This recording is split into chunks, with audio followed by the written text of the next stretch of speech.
All right, let's continue our discussion on fiscal policy. Okay, so we have learned what is fiscal policy and why and how fiscal policy can help our economy, particularly in the downtime. And so we want to mitigate the fluctuation. And then we also see like a different type of fiscal policy, right? And furthermore, we have seen some critiques regarding to the effectiveness of fiscal policy, right? So there are three, so maybe just quickly review, so then we can see where we are. So we have C3, right? So just summarize here, right? Government spending crowd out private spending, right? So but here, so the assumption is, so we are in full capacity and we are in a zero-sum game, but in reality is particularly in recession. So we are not in full capacity. We are not in zero-sum game. Second critique, government borrowing always crowd out private investment spending. Again, this is more like in a full capacity, right? But actually, so the government borrowing, if they use the money properly, so we can make the pie larger, okay? So that instead of crowd out private investment spending, it can help. And the third, government budget deficit reduce private spending. It's largely because so a current tax cut usually leads to future tax increase. That's what they argue. But then there are two exceptions, right? Number one, to summarize, number one, not every individual are sophisticated as economists may think, right? So they may not able to factor in the future tax cut, even though they can foresee the future tax cut, they may not discipline enough to save for future tax rates, right? The other exception is, so the government may borrow in super long maturity, and hence the future tax rates may come way after our economic life ends, right? Anyway, so those are the three things. They applies under certain circumstances, but they also subject to limitations. Okay, so we need to use them with cautions. Now, the other cautions we need to take regarding to fiscal policy is that there are significant lags when we use fiscal policy to mitigate fluctuation. There are three reasons why there's lags. Like, so like this turtle, okay? Usually turtle moves slowly, but why it moves slowly? Why it moves slowly? And in this context, why fiscal policy, the effect comes slowly. Number one, first we need to realize we are in a recession or in inflation, meaning we need to collect data on GDP, on price, on unemployment. In the second module, okay, so we understood those are not simple tasks. It took a lot of effort to get precise measure of those numbers, right? And of course, they take time. So that's why there's some lag. But this is a prerequisite for you to use fiscal policy, right? Number two, even though so we knew we are in a recessionary gap, even though we have the resolution, we have the will to use expansionary fiscal policy. But then, so it takes time for us to have a concrete plan, right? So the plan could be, okay, so how large is the plan, is the rescue pack? How we divide the money, right? So should we use tax cut or transfer? Should we use transfer or government spending, right? So if we use government spending, so should we send the money to healthcare, or should we send the money to airline company, right, in terms of COVID-19? Okay? Or should we use the money to prevent the next pandemic? Right? Those are not easy things, usually take lot of effort to develop plan. And finally, even though, so we come up with plan quickly, and we see the plan quickly.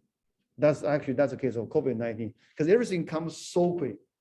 And even without official data, we knew, so we are in a deep recession. And the government was so determined. So they come up with a plan very quickly. But still, so we go to the third step. To implement action, it takes money. Just as a matter of fact, right? So like state of Nebraska, we receive a lot of federal government.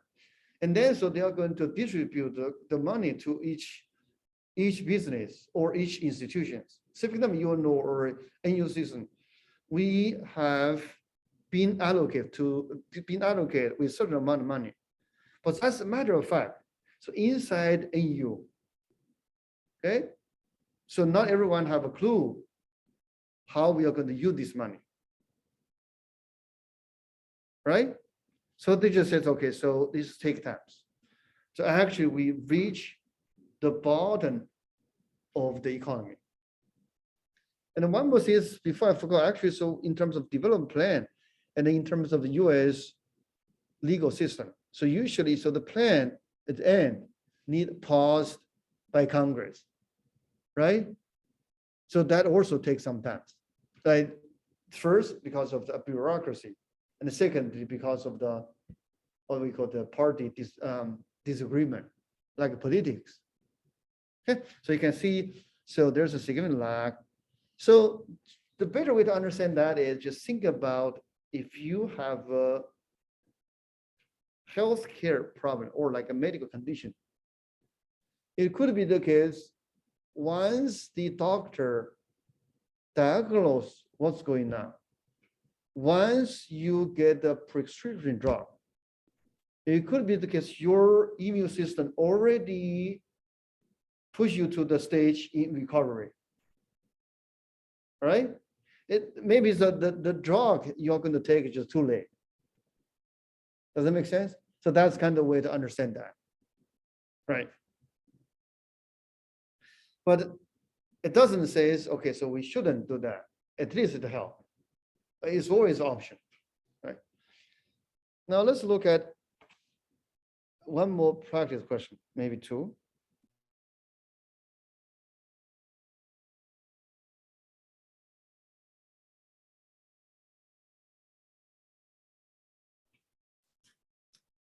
Contractionary fiscal policy. A, most helpful for restoring economy to potential output when there's a recessionary gap. This is not true, right? Contractionary fiscal policy actually usually is what? Trying to slow down the economy. This is not true. Now B, shift AD to the right, restoring equilibrium. This is also not true, right? So if we shift aggregate demand right, means we increase aggregate demand. But contractionary fiscal policy, we do the opposite. C, often cause inflation or increase in aggregate price. This is not true. Only correct one is D. If effect, shift aggregate demand to the left, actually we reduce aggregate demand. Okay. Reduce aggregate output and aggregate price. So this for a given short run aggregate supply, right? So usually, so we need a contractionary fiscal policy to slow down the economy, to prevent the economy overheat. When I say overheat, usually we have inflation. The other one. Which of the following statement is true? A, an economy can eliminate inflationary gap by increasing government spending. This is going to do the opposite. So increasing government spending is going to push up aggregate demand and push up price. Now B, expansion of fiscal policy refers to an increase in tax. That's not correct, right? So the opposite. Expansion of fiscal policy usually requires a reduction of tax. C, when potential output is greater than actual aggregate output, the economy faces a recessionary gap. Yes, it is true, right? Usually, so this is going to accommodate with an expansionary fiscal policy. Now, D is not correct. Actually, we are in an inflationary gap for D, right? So these are two practice questions. Now we can look at the actual examples or how the government respond to particular recession.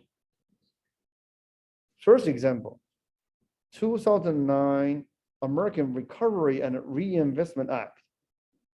So that was a response to the Great Recession, okay, caused by the subprime crisis and then the global financial crisis, right?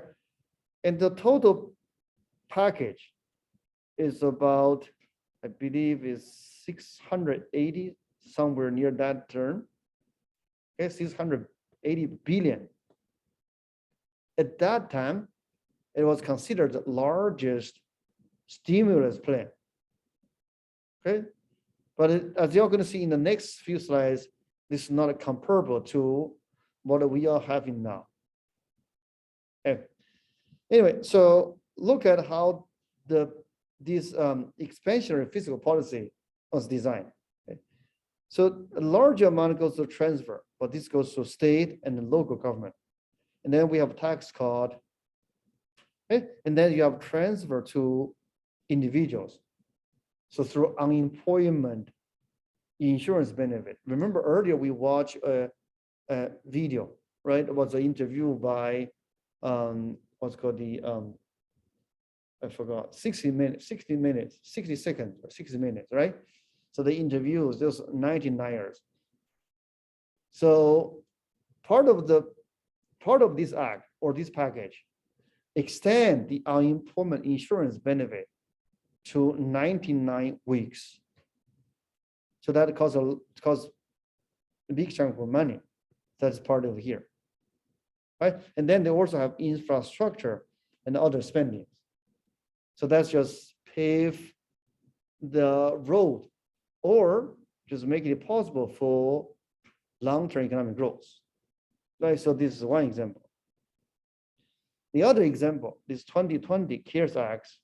Now you can see the total cost is gigantic. This is more than 10% of our total GDP, right? And then here, 610 billion goes to households. This happens as transfer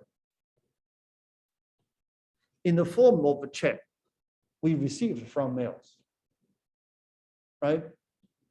And by the way, so if Ricardo equivalence is correct, that means, so this transfer won't have impact.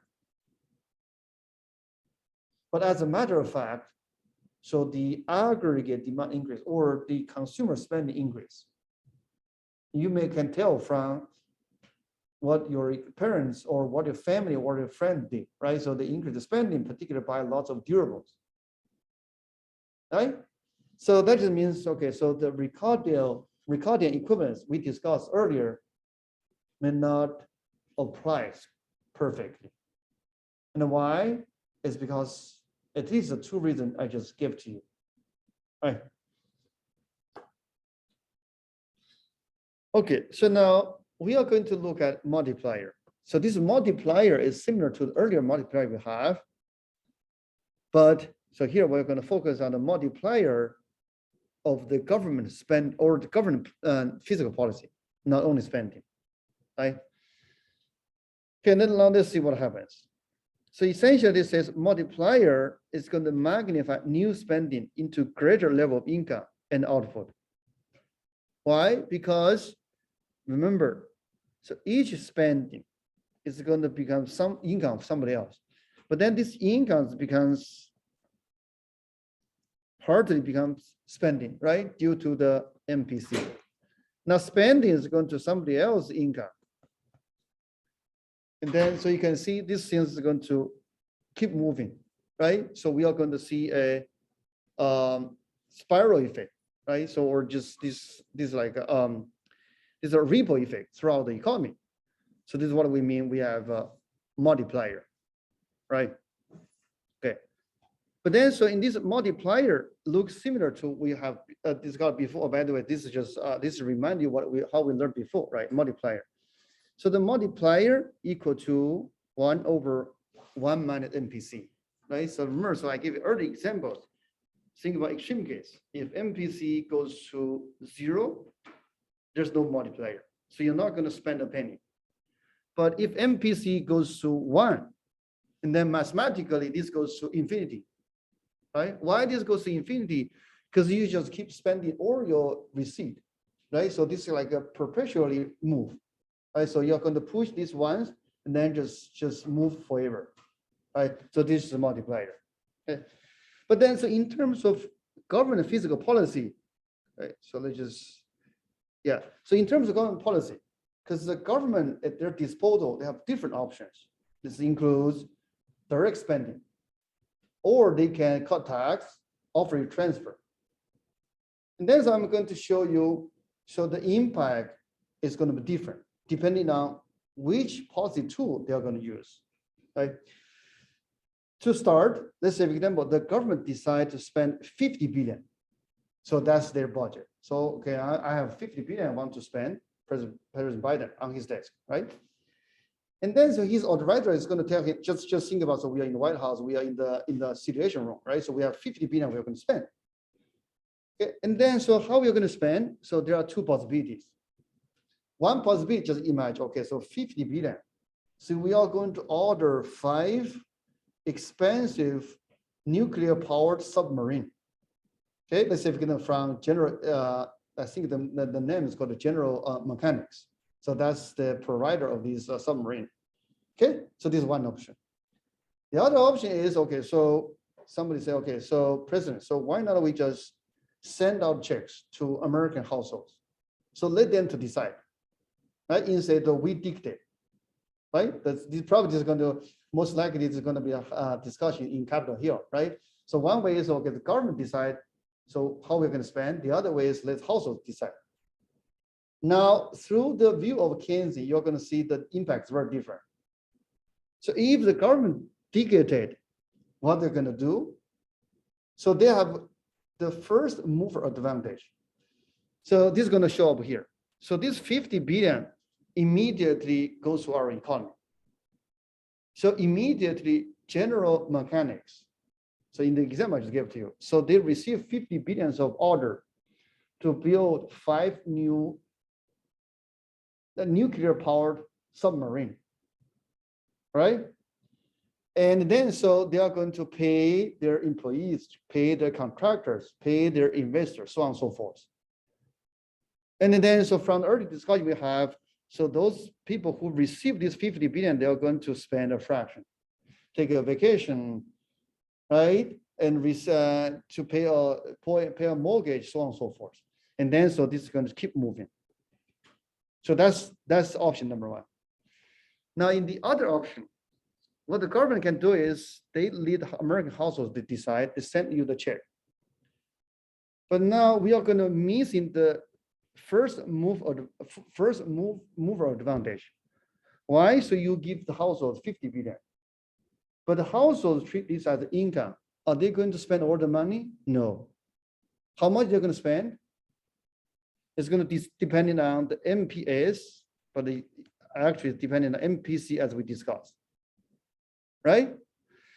And then so after that is going to be the same movement, right? So they're going to spend a fraction, so they go to theater, they buy a new computer, and then so whoever provides this goods and service, they are going to keep moving, right? The same logic. But then the difference is what? The difference is, so we are missing the initial spending.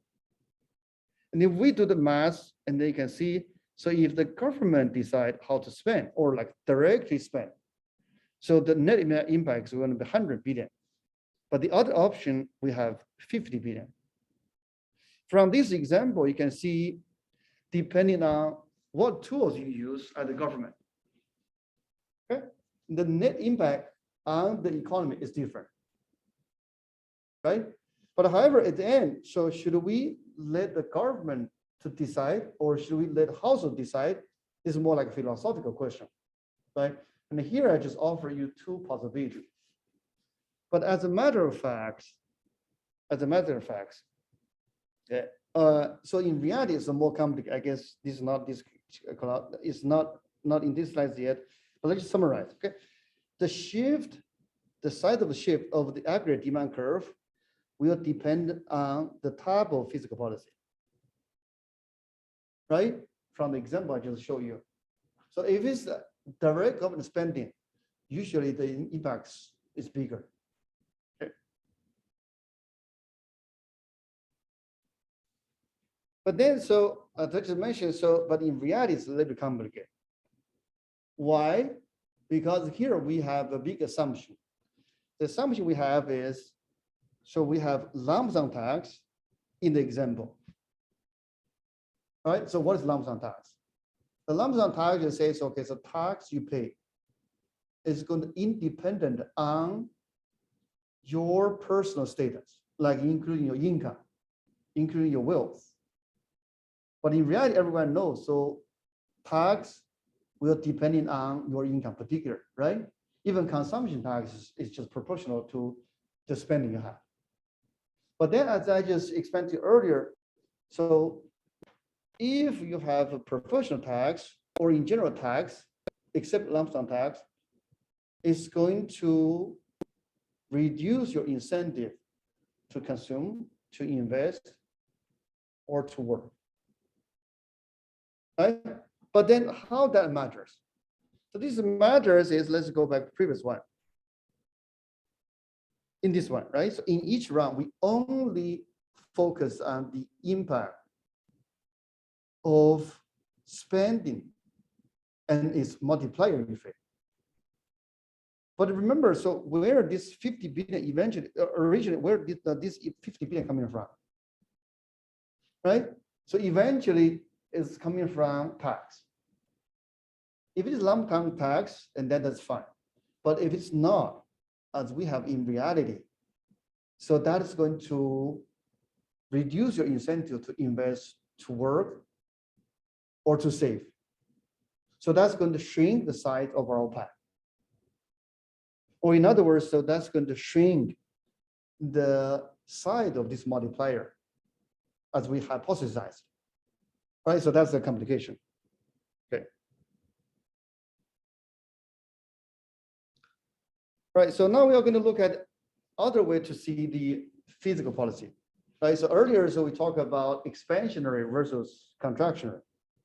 Right, and here, so we are going to differentiate fiscal policy by automatic stabilizer versus discretionary fiscal policy. What's the difference? So the automatic stabilizer, you can think about is a rule. The rule has built in the Constitution. Okay, so the rule will kick in whenever certain situation happens. So this, in that sense, this is automatic. But why we call it a stabilizer? It's because this rule, when it applies, it's going to stabilize our economy. Now the example is unemployment insurance. So unemployment insurance is a rule built into our current law. It just says if you are unemployed, you are eligible to receive certain amount of unemployment insurance benefit. So this is a rule, right? Now, how this rule is going to kick in whenever you're unemployed? The further question is how this rule is going to stabilize our economy. Then you need to ask yourself, when there are more unemployed person. At this point, we should understand that, right? So usually this happens in a recession. This is in the face of negative demand shock, right? So now, when we hit by a negative demand shock, when we are in a recession, there are more unemployed people. And then this rule is going to trigger. So we are going to trigger this rule. And then there are many people who is going to claim unemployment insurance benefit. So if there are many people to claim this unemployment insurance benefit, but then immediately So that's help to lift up the aggregate demand. So those unemployed people without the rule, so they are going to reduce the aggregate demand. But now with the help of this unemployment insurance benefit, so they are going to increase their spending so that effectively lift up aggregate demand. So in that sense, the stabilization. On the contrary, if the economy hit by a positive demand shock, and then unemployment rate is going to drop, and then so the numbers of claim will decline. So that is just automatically reduce the aggregate demand, right? So that's just going to automatically stabilize. So you can see, so essentially we are in a autopilot mode, right? So you don't need to do anything. You just set the rule and then let the economy run. So whenever you need the most, it comes in. Whenever you need the least, it's a disappear. So this is automatic stabilizer. But what is discretionary fiscal policy? The good example is CARES Act. It's one time, right? It's discretionary in the sense, so they have lots of discussion, lots of deliberation regarding to what happens now, what do we need, what's the good impact. Once it's done, it's done. Okay, so this is discretionary. Okay. Now let's look at one more practice.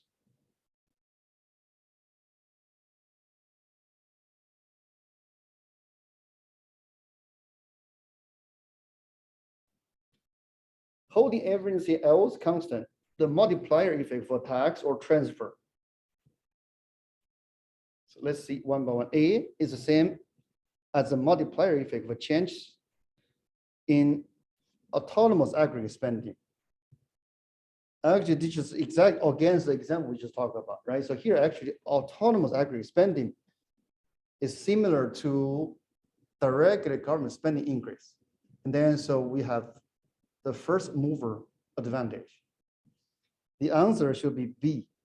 Is smaller than the multiplier for change in autonomous aggregate spending. Right. These slides just tell you this multiplier works, right? How we read these slides. So we look at the data from 2009 to 2013, and we look at a bunch of countries. Each country is represented by one dot. On the horizontal line, we look at a change in cyclically adjusted budget balance. So essentially, it's just the budget balance. Either so, if it is a negative, means you have. So if it is negative, we have a deficit. If it is positive, you have a surplus, and then we adjust with the business cycle. Vertical line, you have percentage change in GDP. If it is positive, meaning you are growth. If it is negative, meaning you are in a deep recession. And what do we learn from this dot? So this is a fitted line, right? So essentially it says, so during this time period, so if you're trying to run deficit, goes to this direction, meaning if you are doing some expansionary fiscal policy, so you are recover quicker. If you're trying to do some austerity, meaning so you reduce your spending, increase tax, and run surplus, this is what austerity means. And then so you are going to suffer, you are going to have a long-lasting recession, right? So this is what happened in between 2009 and 2013. And first of all, this just tells us the multiplier is real and the multiplier works. But then so you need to ask a deeper question. So apparently this is an advanced economy, right? So their president and their advisors and their ministers, they are smart people. They knew the existence of this multiplier. But why they choose austerity, like say in Greece? Why they choose austerity? And why they need, so why they end up with this situation? Okay? So that's a deep question you need to ask. right? The short answer is, so they are here, okay, due to the historical mistake, but I need to explain to you what happens in the history, right?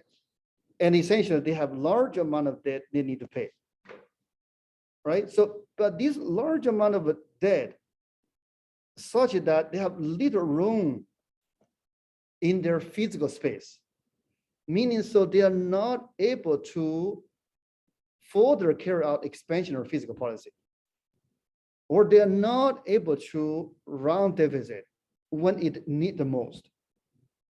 But that naturally leads to another question. Okay, so why they end up with so much debt? All right, so that's going to be the next topic we are going to discuss. All right. So this is a lots of topic of this chapter, right? Budget balance. So this is a picture I took from the website. Actually, you can click the link here. So last week. So this is instantaneously updated, right? So this number looks scary, and actually this has been on the headline and has been used by politicians. Now, in the following times, okay, in the rest of this chapter, I'm going to give you an educated explanation, or give you some scientific explanation. So what this means, how we end up with here, and how we are going to see this, right? So first of all, this number looks scary, right? So this is 28 trillion. Right? So this 28 trillion, if you divide the total population of the US economy, so this says, okay, on average, each American, like in our room and including the student online, so each of us is responsible to roughly $80,000. So this is a debt on our head. And in terms of GDP, this is almost 130%, right? And you can see this trend, this increase over time. And then, so this is going to beg two questions. How we end up with here? Actually, if you look at Greece, it's even worse. And will this matters? So that's the question we need to answer, right? Okay. So how we end up with here? So we look at a simple equation. S stands for saving, but certainly this can be positive or negative. If it's positive, means the government has saving. If it's negative, means the government is borrowing. But okay, so but the number coming from where? Coming from two sources basically. T is tax, but tax is considered income for the government. And here G, spending, transfer, this is considered as expenditure for the government, right? And then so if you have more tax revenue than your expenditure, then you are running surplus.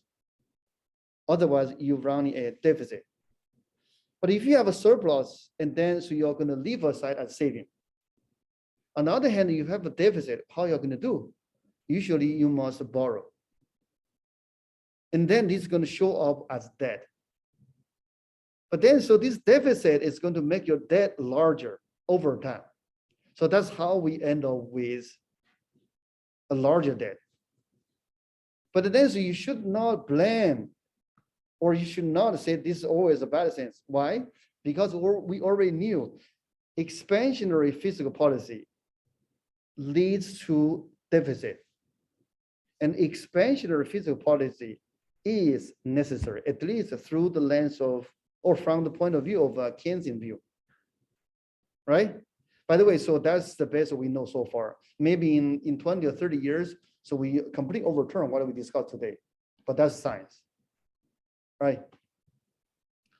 Okay, so here just give the explanation of each terms, and also just summarize what I just explained, surplus versus deficit, right? And the expansion of fiscal policy usually is going to reduce budget balance, or in other words, expansionary fiscal policy is going to make this number more negative.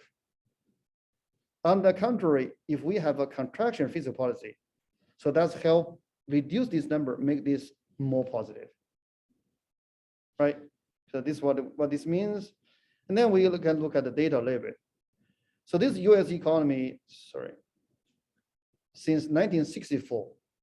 You can see for most of the time, so we have deficit. And interestingly, you can see, so whenever we have recession, by the way, so those are recessions. And the deficit is going to larger, right? So why the deficit is larger in recession? So there are at least 3 reasons. Reason number 1, so this is the time you need deficit, right? Because you want to expand, you want to stimulate the economy. There are other 2 reasons. Now we go to the next slide. Okay, so here I just plot budget deficit with unemployment rate. You can see these 2 just track each other. Why they track each other? So there are 2 answers, but these 2 answers also explain so why. I mean, these 2 answers explain both why the deficit is larger in recession and why these 2 catch with each other. Reason number 1, recession usually means unemployment rate is high.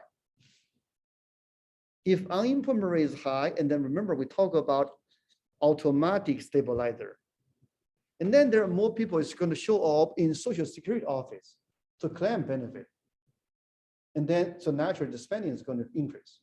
The deficit is going to increase. Number 2, again, so during recession, unemployment rate is high. We are not operating at our full capacity. We are laying off, right? And then the size of our economy pie is going to shrink. The taxable income is going to shrink. The tax revenue the government can collect is going to shrink, right? So essentially 1 is from spending side, 2 is from income side. So that explains why during recession, so usually your run is deficit or larger deficit. But the number 1 reason is since Great Depression, since Keynesian, we understood it is necessary to run deficit. But nothing came as free, right? So this deficit is going to lead to us, let's just skip this one, it's going to lead us to another evil, quote unquote evil, right? Which is debt. What is debt? So look at it here. So this is a historic example. So the government need resource to do what they urgently need to do. Like civic defense, they need to fight a war, right? It could be the physical war or an invisible war like we are fighting now, like COVID-19, right? So, and then they're going to borrow. Let's skip this because we know that, so let's just make sure. And then we need to borrow, right? But then this borrow is going to create some problems. Okay, now here I'm going to throw you a bunch of philosophies or thoughts has been contemplated by scholars, by politicians. Okay, and then I'm explaining to you so how we understand them. Okay. Oh, by the way, so this is about balanced budget. And furthermore, if the government is keep running a balanced budget, what this means? That just means deficit equal to 0. That means debt equals 0. It just means, okay, so like an individual, so every month, every year, you just spend whatever you can earn. You're not going to borrow from credit card. You're not going to borrow from the bank. You're just balanced. You have no debt. So this is what balanced budget means. And actually, so there are people advocate for balanced budget for the government. Now let's see, so what is the pro and what's the con? All right. So someone argues we require annually balanced budget. But then what are we going to lose? You are going to lose the ability to take expansionary fiscal policy when you're hit by a recession. So that's a cost. The benefit is certainly so you don't need to worry about the debt. Like Greece can end up with a terrible situation, right? This is the first. Then on the other hand, so we may trying to balance the budget over business cycle on average. What this means is, okay, so you run a surplus when you are in the expansion. You run a deficit when you are in the recession. And then over long term, so these cancel each other. So then so you maintain a small debt. So that's another suggestion. But in reality, can we really trust politicians? And so, but why we cannot trust politicians, or what are the incentives of the politician? The issue is two politicians, and in particular like Western style election, okay? So the easy way for them to win re-election is what? So this offer people benefit. But the easiest way to offer you benefit is what? Give you money, reduce your tax, and then promise to pay back future. So that just means even though we are in the expansion, even though as we promise or as we supposed to do, we want to balance our long-term budget, we should carry a contractual fiscal policy. But in order to win re-election, what they can do is they keep reducing tax. Right? A good example is a couple of years ago, President Trump, so he cut the tax. Like many critics says, okay, so we are in the expansion. Why we need to cut tax? So this is going to lead to a larger debt burden, and also it could push out face the risk of overheat.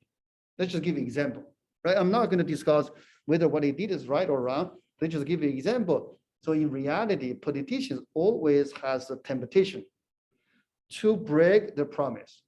Why they want to break the promise? Because the benefit is so tempting, because that's going to help them win re-election. And the damage to them is very low, because they are going to kick the can down the road. Who cares?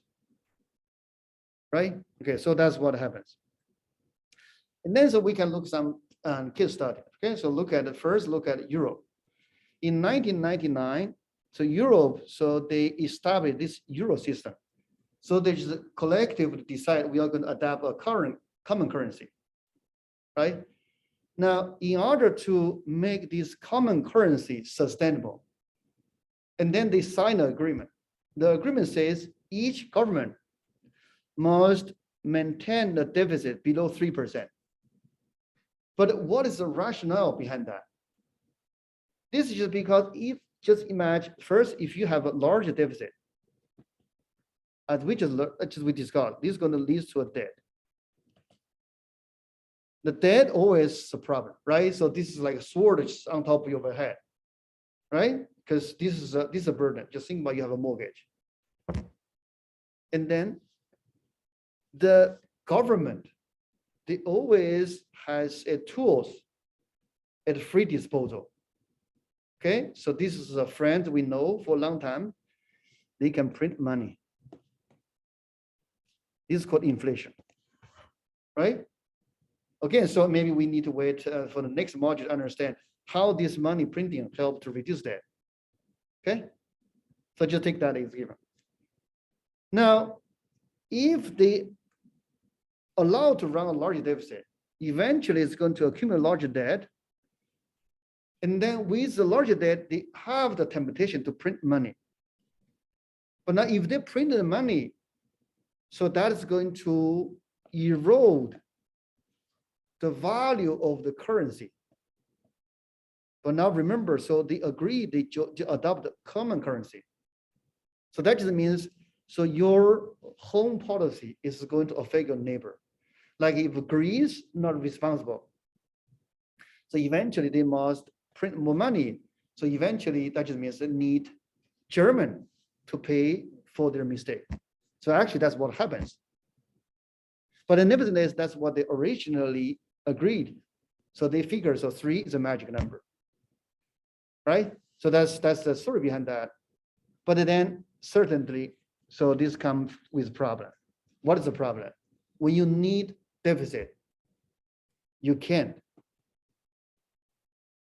Right? And then furthermore, so what's the problem of Greece, Ireland, Portugal, Spain? Okay, this other history, right? So actually, so they lied at the very beginning. Okay, so how they lied? So actually, they have larger deficit, but it's just misreport. So they accumulated debt. And then once the things is too large to hold or to hide, and then so they just collapse. By the way, so just show here. I guess we have, yeah, this here, right? So look at here. What is this? This is interest rate on 10 years bond. As I explained to you earlier, so the interest rate is the cost of borrowing. Higher the interest rate means more expensive to borrow. But more expensive to borrow, why it is more expensive to borrow? Because the lenders don't believe you can pay off. So they ask you to pay high interest so that they're willing to lend to you. Right? But then here, so you can see that for Greece, when they need the most, that's just after and during the financial crisis, when they need the help the most, and then it becomes the most difficult for them to borrow. But why it is most difficult for them to borrow? Two reasons. Reason number one, they have a larger debt, right? So people worry they cannot pay off. And then number two, because their inability to run budget deficit. So that just means that they're not able to stimulate their economy. And the investor is going to lose the confidence. They can rescue the economy. So that just means investors believe they are going to keep in the recession. If they're in a recession, how come they generate tax revenue to pay off their debt? So that's just kind of virtuous cycle. So that's why so their cost spikes. All right. So back to these slides, and in the United States, so we have a similar version of the requirement. So the Constitution requires 40 out of 50 states have a balanced budget. But hopefully at this point you understand, so this balanced budget is not necessarily an ideal policy. You gain something, but you lose, right? Remember, that's always a principle. Right? This also holds true for macroeconomy, right? Okay, that's regarding to this part. I guess we have one more thing. Let me skip this. Okay, so to summarize, deficit and debt, they are closely linked to each other. Deficit leads to larger debt. And as a return, larger debt is going to lead to bigger deficit. Why? If you have a larger debt, and then so you have a lot of interest payment you have to pay in each period. Right? So that's going to lead to a larger deficit. This is like a virtuous cycle. Okay. So maybe I can show you this one. Okay. So this is for the US. We have an even longer period to see. So this is from 1900 to 20. Oh, this projection. So we are here 2020. Let's see. Let me see on my screen. So this is federal debt. You can see when we start the 20th century, we have very little debt. And then so during the World War II, okay, and then so the debt spiked. Why? Because we need to fight the war.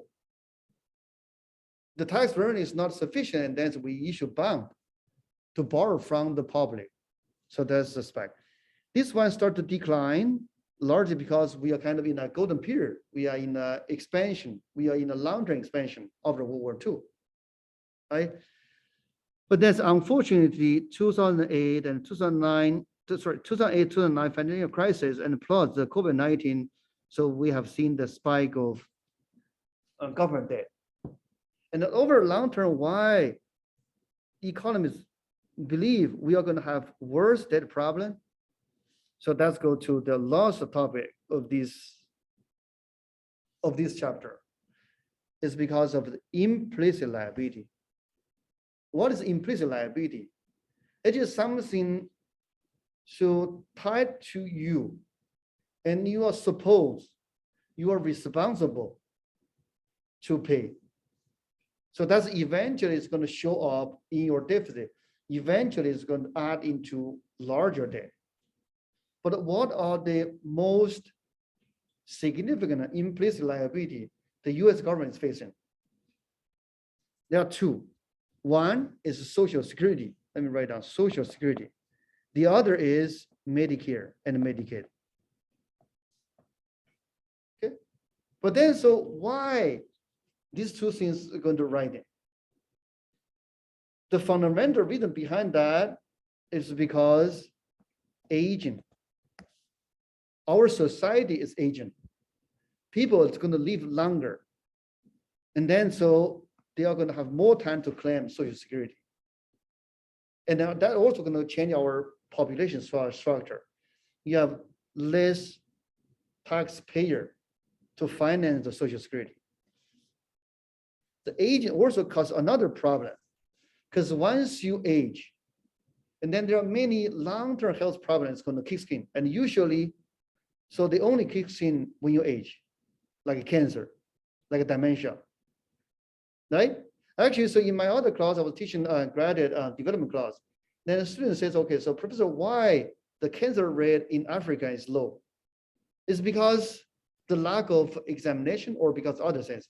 I told him actually it's because of the development, because they haven't reached the stage they start to develop cancer, right? Because usually their life expectancy is very low, it's like 40 or 50.